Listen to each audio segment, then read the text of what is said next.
اللہ رب العزت کہتا ہے کہ یہ میرے دوست ہیں۔ کتنی بڑی بات ہے، کوئی اگر بڑا منتری کہہ دے کہ فلاں ہمارا دوست ہے تو ہم اندر سے کتنے خوش ہوتے ہیں، لیکن ایک رب جس نے پوری کائنات بنائی، جس نے زمین آسمان چاند و سورج سب کچھ پیدا فرمایا، وہ اپنے بندوں سے، جو بندے اس نے ہی پیدا کیے ہیں، اس کے ہی پیدا کیے ہوئے ہیں، اپنے بندوں سے کہے کہ یہ میرے دوست ہیں، ان کی کتنی بڑی شان ہوگی۔ جن کو رب کہے کہ یہ میرے دوست ہیں، ان کی شان کا اندازہ کون لگا سکتا ہے؟ حضرات محترم، اللہ رب العزت کے یہ بندے بھی کیا کرتے ہیں، ان کی عبادت بھی کس شان کی ہوتی ہے۔ اللہ رب العزت فرماتا ہے عباد الرحمن الذین یمشون علی الارض حونا، رحمان کے بندے جو دوست بندے ہوتے ہیں، اس کے رحمان کے بندے زمین پر جھک کر چلتے ہیں، سینہ تان کے نہیں چلتے ہیں۔ آگے اللہ فرماتا اذا خاطبہم الجاہلون، جب کوئی جاہل انسان ان سے مخاطب ہوتا ہے اور وہ اپنے انداز میں بات کرتا ہے تو یہ اللہ والے، اللہ کے نیک بندے کہتے ہیں قالوا سلاما، یہ کہتے ہیں کہ تم پر سلامتی ہو، یہ کہہ کر خاموش ہو جاتے ہیں، آگے کچھ نہیں کہتے ہیں۔ وہ سر جھکا کے چلتے ہیں، عاجزی کے ساتھ چلتے ہیں۔ کوئی شخص جو دین سے لاپرواہ ہو، جو علم سے لاپرواہ، بے پرواہ ہو، وہ جب ان سے مخاطب ہوتا ہے تو اللہ والے کہتے ہیں قالوا سلاما، وہ کہتے ہیں کہ تم پر سلامتی ہو، میں تم سے نہیں منہ لگوں گا۔ آگے اللہ رب العزت ان کی صفت بیان فرماتا ہے الذین یبیتون لربہم سجدا وقیاما، یہ وہ لوگ ہیں جو اپنے رب کی عبادت میں راتیں گزارتے ہیں۔ یبیتون لربہم، جو اپنے رب کے لیے راتیں گزارتے ہیں۔ کس انداز میں؟ راتیں تو ہم بھی گزارتے ہیں، لیکن بستروں پہ کروٹ بدل کے۔ ان کے رات گزارنے کا انداز الگ ہے۔ والذین یبیتون لربہم سجدا وقیاما، یہ رات گزارتے ہیں کبھی سجدے کرتے ہوئے، کبھی قیام کرتے ہوئے۔ اور صفت اللہ رب العزت بیان فرماتا ہے والذین یقولون ربنا اصرف عنا عذاب جہنم، نیک تو ہیں ہی یہ، دوست تو ہیں ہی یہ، پھر بھی یہ کہتے ہیں والذین یقولون ربنا اصرف عنا عذاب جہنم، اے ہمارے رب تو ہم سے جہنم کے عذاب کو ہٹا لے۔ ان عذابها کان غراما، بے شک اس کا عذاب بہت سخت ہے۔ یہ بندے اس انداز میں عبادت کرتے، پھر اللہ رب العزت ان کے سروں پہ تاج رکھتا ہے اور رب فرماتا ہے میرے بندو تم نے میرے لیے راتیں گزاری ہیں، اب میں تمہارے لیے ہوں، مجھ سے بولو میں تمہیں عطا کروں گا، مجھ سے مانگو میں تمہیں عطا کروں گا، جو مانگو گے میں تمہیں وہ دوں گا، تمہاری حکومت ہوا پہ کر دوں گا، تمہیں حاکم پانی پہ بھی بنا دوں گا، تمہیں حاکم آگ پہ بھی بنا دوں گا، تمہیں حاکم زمین پہ بھی بنا دوں گا۔ حضرت عمر فاروق اعظم رضی اللہ تعالی عنہ، عمر فاروق اعظم رسول اللہ کے دوسرے خلیفہ ہیں، ان کی شان کیا ہے؟ یہ انہی میں سے ہیں والذین یبیتون لربہم سجدا وقیاما، جو لوگ قیام کی اور سجدے کی حالت میں راتیں گزارتے ہیں، رو رو کے اپنے رب کی بارگاہ میں عرض کرتے مولا جہنم کا عذاب ہم سے دور فرما لے۔ یہ حضرت عمر فاروق اعظم رضی اللہ تعالی عنہ کو اللہ رب العزت نے اس دوستی کے بدلے میں جو رب نے ان سے دوستی فرمائی ہے، اس دوستی کا حق کیسے ادا کیا؟ کہا اے عمر میں نے تم کو ہوا پہ بھی حکومت دی ہے، میں نے تم کو پانی پہ بھی حکومت دی ہے، اے عمر میں نے تم کو آگ پہ بھی حکومت دی ہے، اے عمر میں نے تم کو زمین پہ بھی، مٹی پہ بھی حکومت دی ہے۔ یہ عناصر اربع ہیں، ساری چیزوں کا وجود انہی چار سے ہے، آگ پانی مٹی ہوا، یہ عناصر اربع انہیں کہا جاتا ہے۔ ان چاروں پر ہم نے تمہیں حکومت دی ہے، اللہ کے نبی کے دوسرے خلیفہ حضرت عمر فاروق اعظم رضی اللہ تعالیٰ عنہ اپنے دور خلافت میں ایک ساریہ نامی شخص کو، جن کا نام ساریہ تھا، انہیں ایک فوج کا لشکر کا سپہ سالار بنا کے جنگ لڑنے کے لیے بھیجا۔ نہاوند ایک علاقہ ہے جو عرب کنٹری سے کافی دور ہے، نہاوند کے لیے وہاں بھیجا، عرب کنٹریز میں نہیں ہے۔ حضرت عمر فاروق اعظم نے انہیں بھیج دیا۔ ان کا ساریہ نام تھا، جو فوج کے سپہ سالار تھے، لشکر کے جو کمانڈو تھے، ان کا ساریہ نام تھا۔ چلے گئے، ایک دن گزر گیا، 2 دن گزرے، 3 دن گزرے، 4 دن گزرے، کافی دن گزر گئے۔ ایک دن حضرت عمر فاروق اعظم رضی اللہ تعالیٰ عنہ ممبر پر جمعے کا خطبہ دے رہے ہیں، ممبر پر جمعے کا خطبہ دے رہے ہیں حضرت عمر فاروق اعظم۔ اچانک آپ نے جمعے کے خطبے کو بند کر دیا اور بلند آواز سے 3 مرتبہ فرمایا، یا ساریۃ الجبل، یا ساریۃ الجبل، یا ساریۃ الجبل، اور خاموش ہو گئے۔ پھر اپنا خطبہ شروع کر دیا۔ جب لوگ جمعے سے فارغ ہوئے، حضور کی بارگاہ میں آئے، حضور خطبے کے درمیان آپ نے یہ جملہ بولا، اس بولنے کا کیا مقام تھا؟ آپ نے یہ جملہ یہاں کیوں بولا، یا ساریۃ الجبل، یا ساریۃ الجبل؟ ساریہ کو تو آپ نے جنگ لڑنے کے لیے بھیجا ہے، نہاوند وہ تو وہاں ہیں، آپ کے جملے بولنے کا مقصد کیا ہے؟ حضرت عمر فاروق اعظم رضی اللہ تعالی عنہ نے ارشاد فرمایا، اللہ رب العزت میں جو اپنے آپ کو فنا کر دیتا ہے، اللہ فرماتا ہے کہ میں اس کی آنکھ بن جاتا ہوں، وہ میری آنکھ سے دیکھتا ہے۔ میں خطبے کے لیے ضرور کھڑا ہوں، لیکن اللہ رب العزت کی عطا سے میں نے دیکھ لیا ہے، جس ساریہ کو میں نے جنگ لڑنے کے لیے بھیجا ہے، وہ اپنی فوج کے ساتھ ہارنے والا تھا، شکست پانے والا تھا۔ میں نے آواز دے کے اس سے کہا، یا ساریۃ الجبل، اے ساریہ، پہاڑ کی طرف جاؤ، پہاڑ کی طرف جاؤ، پہاڑ کی طرف جا کے حملہ کرو۔ انہوں نے حملہ کیا تو انہوں نے سامنے والے کو ہرا دیا۔ چند دنوں کے بعد ساریہ کی طرف سے ایک قاصد آیا اور وہ حضرت عمر فاروق اعظم کی بارگاہ میں آ کے عرض کرتا ہے، آقا امیر المؤمنین، ہم ہارنے والے تھے، ہماری شکست ہونے والی تھی، ہم لٹنے والے تھے، لیکن اچانک ہم نے پہاڑ کے پیچھے سے آواز سنی، یا ساریۃ الجبل، یا ساریۃ الجبل، یا ساریۃ الجبل۔ جب ہم نے یہ آواز سنی تو ہم سب پہاڑ کے اوپر چلے گئے اور وہاں جا کے ہم نے حملہ کیا، دشمن کو زیر کر دیا، ہم کامیاب ہو گئے۔ سبحان اللہ، سبحان اللہ۔ یہ جو مدینے کے مسجد نبوی کے ممبر پہ کھڑے ہو کر آواز لگائی عمر نے، نیٹ کا زمانہ نہیں تھا، ٹیکنالوجی کا زمانہ نہیں تھا، فون اور وائرلیس والا زمانہ نہیں تھا، انٹرنیٹ والا زمانہ نہیں تھا۔ سوال یہ پیدا ہوتا ہے کہ ایک عمر کی آواز جو مسجد نبوی میں مدینے میں بول رہا ہے اور عرب کنٹری سے بہت دور نہاوند ہے، وہاں اس آواز کو پہنچایا کس نے؟ تو رب فرماتا ہے کہ میں نے ہوا کو حکم دیا کہ ہوا عمر کی آواز کو وہاں پہنچا دے۔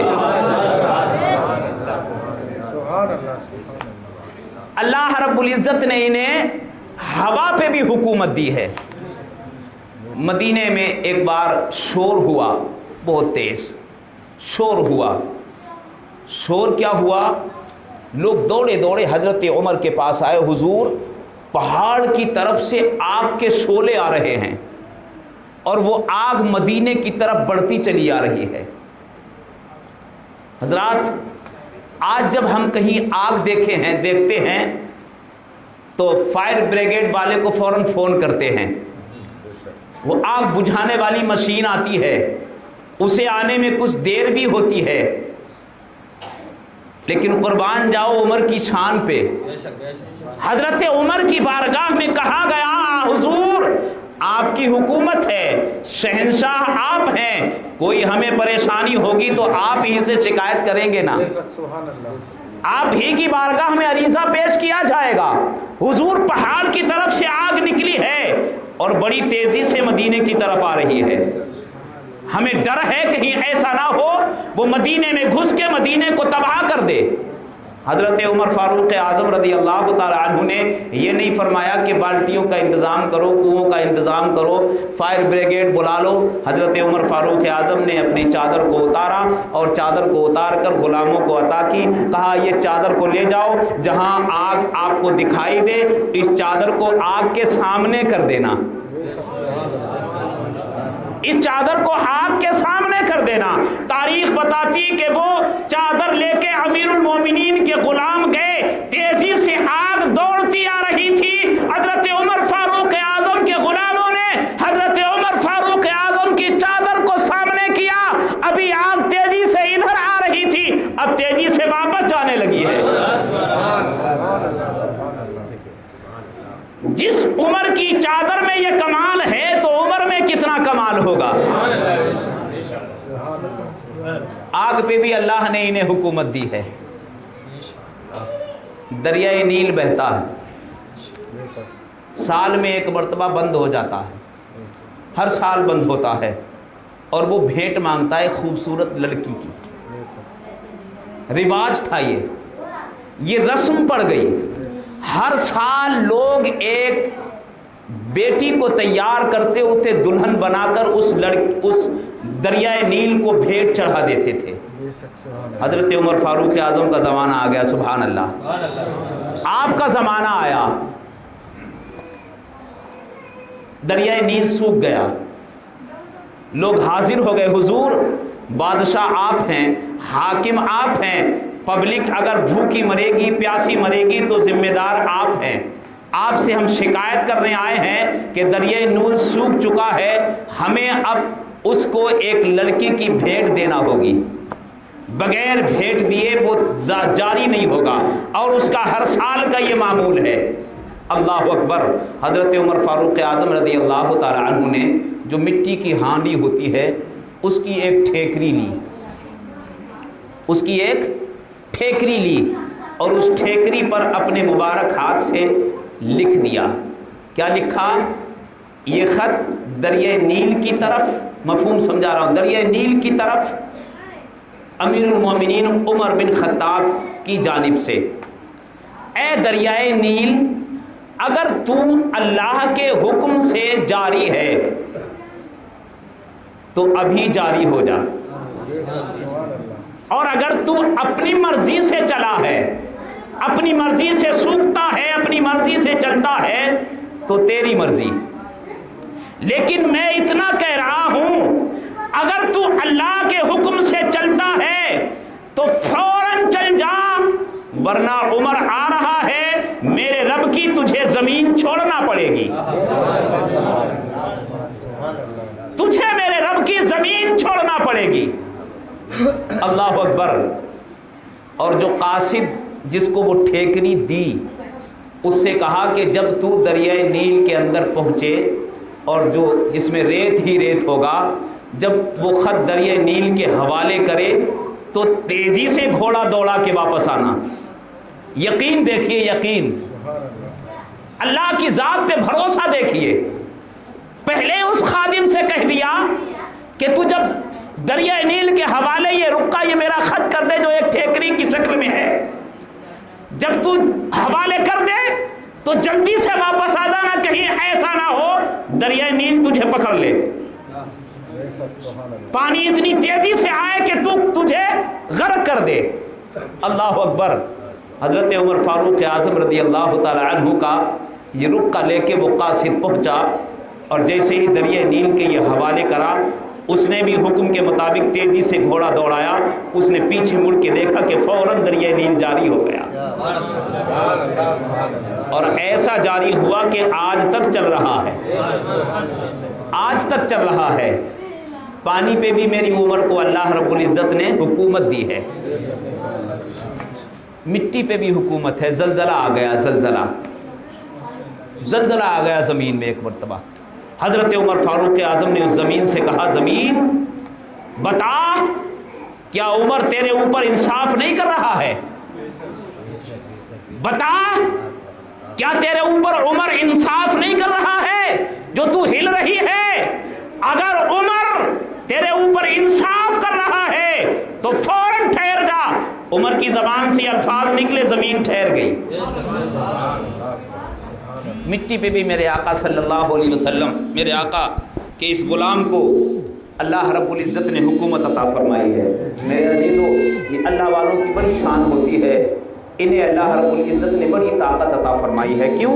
اس لیے کہ انہوں نے اس کی بارگاہ میں سر جھکایا ہے۔ رب فرماتا ہے کہ تم نے سر جھکایا ہے، میں اس سر کو اٹھاؤں گا،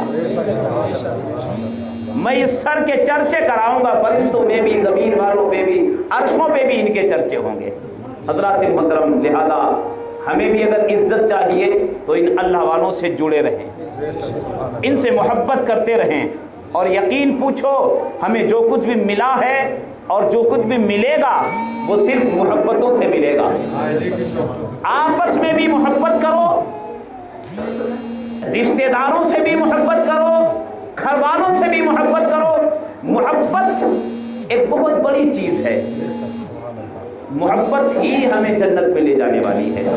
اللہ رب العزت کی بارگاہ میں دعا ہے، پروردگار ہم سبوں کو اپنے محبوبوں کی محبت عطا فرمائے، ان کے نقش قدم پر چلنے کی توفیق عنایت فرمائے۔ وآخر دعوانا ان الحمد للہ رب العالمین، استغفر اللہ ربی من کل ذنب واتوب الیہ۔ السلام علیکم۔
المستقيم صراط الذين أنعمت عليهم غير المغضوب عليهم ولا الضالين. بسم الله الرحمن الرحيم.